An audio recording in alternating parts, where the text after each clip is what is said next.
And it's a part of what Dan said, right? He doesn't have the cannon arm. He's not a 4-5 guy. He doesn't have this big stature in the pocket. And so it's going to be, what things do I not have, or does he not have, that I can't teach? And I believe as teams went through that evaluation, this is where they fell on Shedeur Sanders. And here's what happens, right? The season ends, and Shedeur Sanders and Cam Ward are battling for 1-2 when we're talking about the best quarterback prospect. What if everything you thought about Shedeur Sanders was just the warm-up?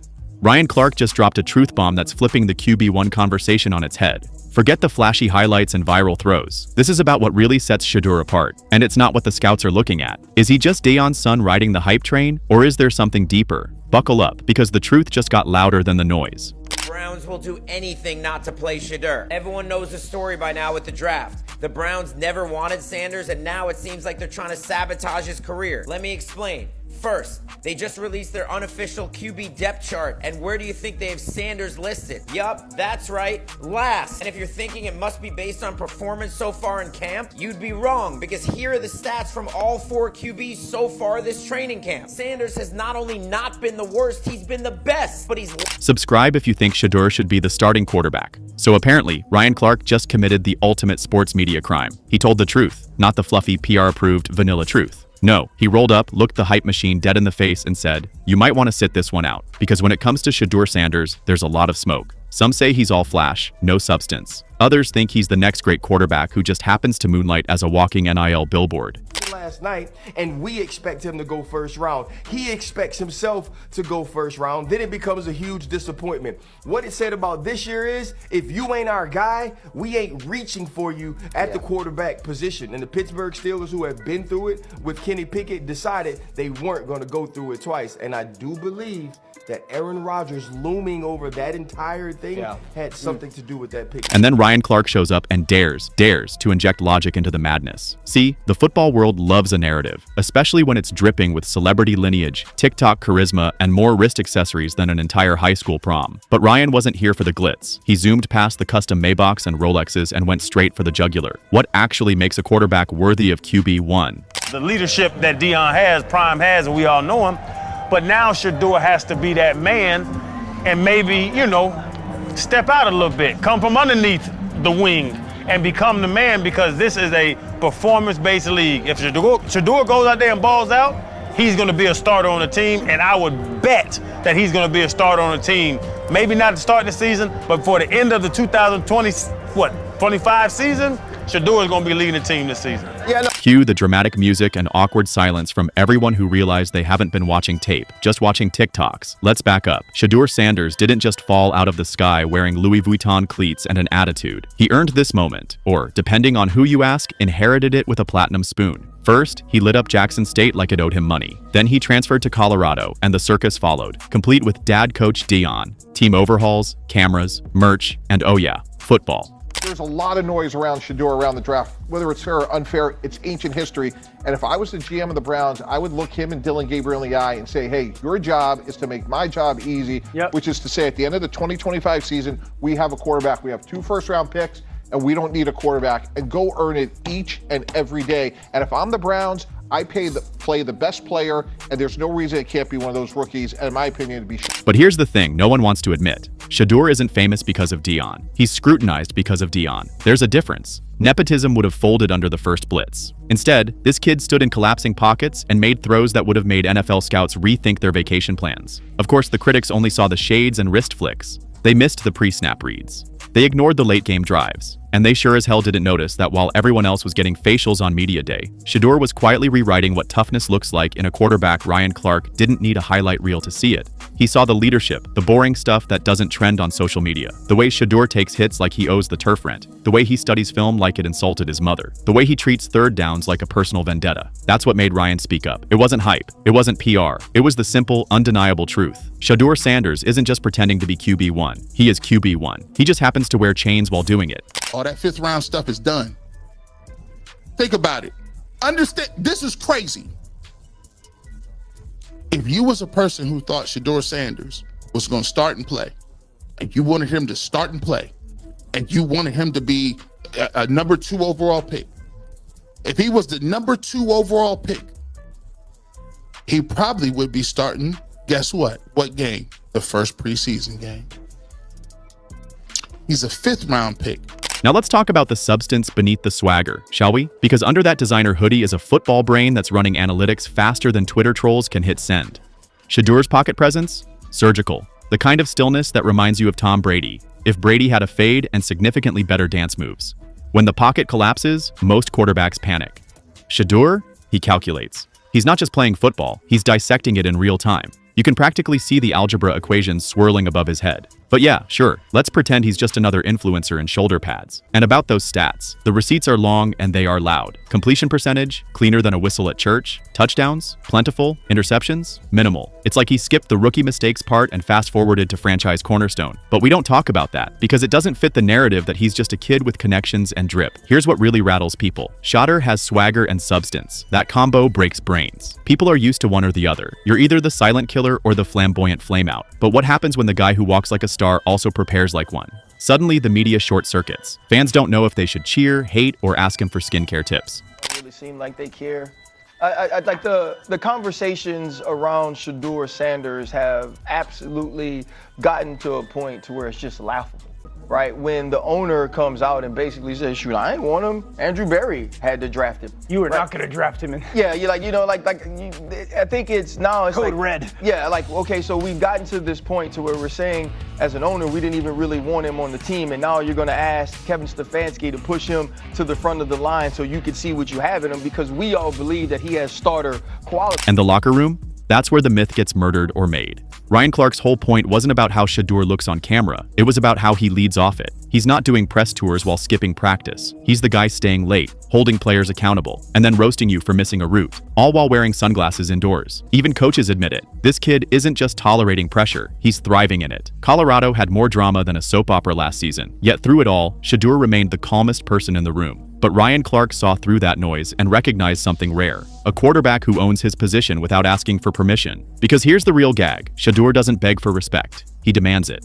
Not through arrogance, but through repetition. Through reads. Through reps. Through refusing to let doubters narrate a story he's too busy writing. Now let's shift gears and talk about the NFL reality check. Because while college is cute and all, the draft doesn't care about your IG following.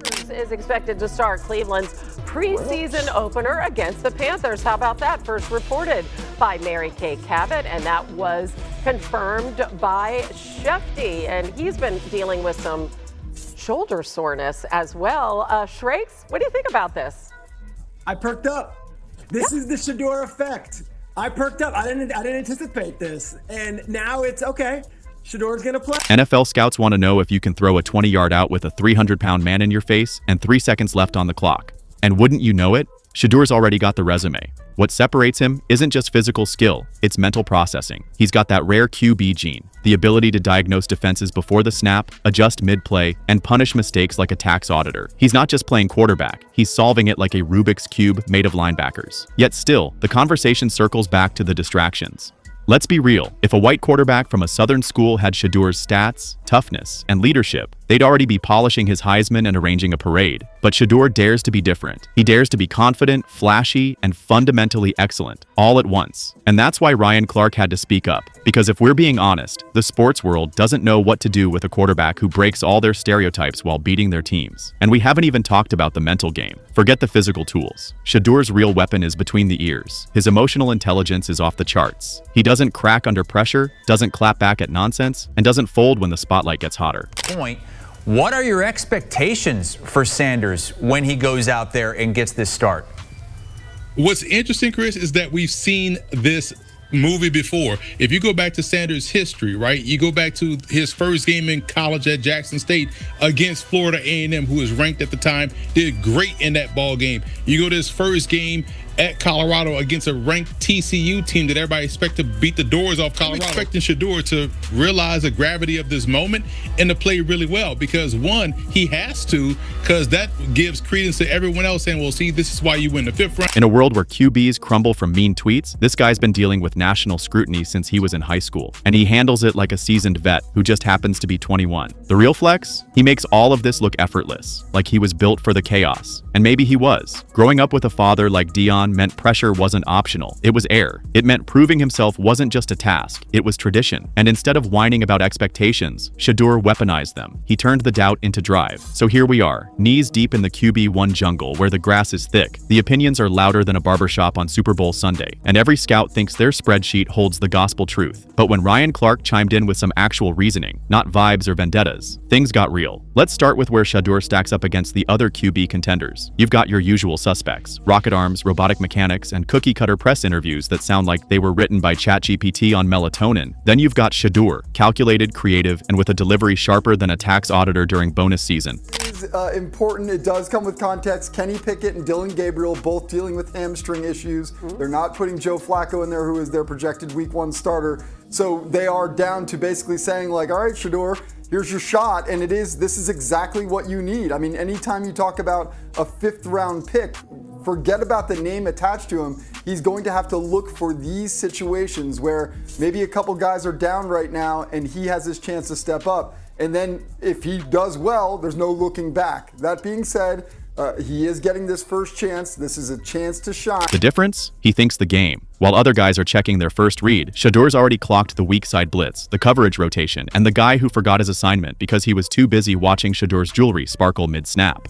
Shedeur checks those boxes and adds a few extra: calm under pressure, leadership with teeth, and the rare ability to turn busted plays into ESPN reels without risking a hospital visit. And yet, there's still a tug of war between the old school scouts and the new age believers. One side still clutches its clipboard like it's the holy grail, judging players by how well they execute under center like it's 1995. The other sees the evolution: QBs who market themselves, build brands, and still torch defenses for 400+ yards. NIL deals? That's just Shedeur's side hustle. His real flex is reading coverages like he's skimming through spoilers on a Marvel subreddit. Clark? He sees through the fluff. He's not bedazzled by watches or headlines. He's watching the tape, the growth, the adjustments, the poise.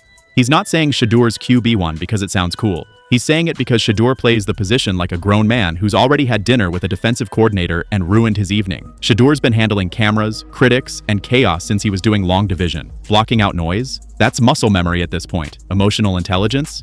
He's got it. Self-awareness? Off the charts.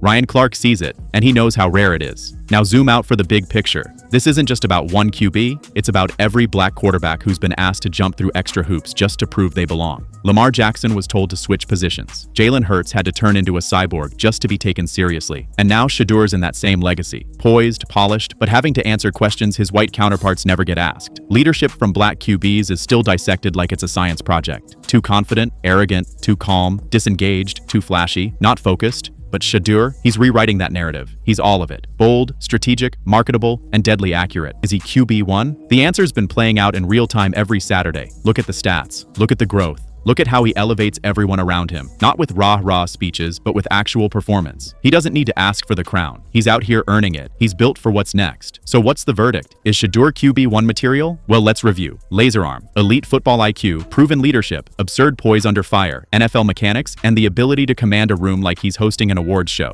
But sure, let's keep debating if he's more style than substance. Ryan Clark didn't say anything revolutionary. He just said what everyone who's actually watching already knows. Shedeur isn't becoming QB1, he's been it. The rest of the world is just catching up, slowly, awkwardly, and with a lot of backpedaling.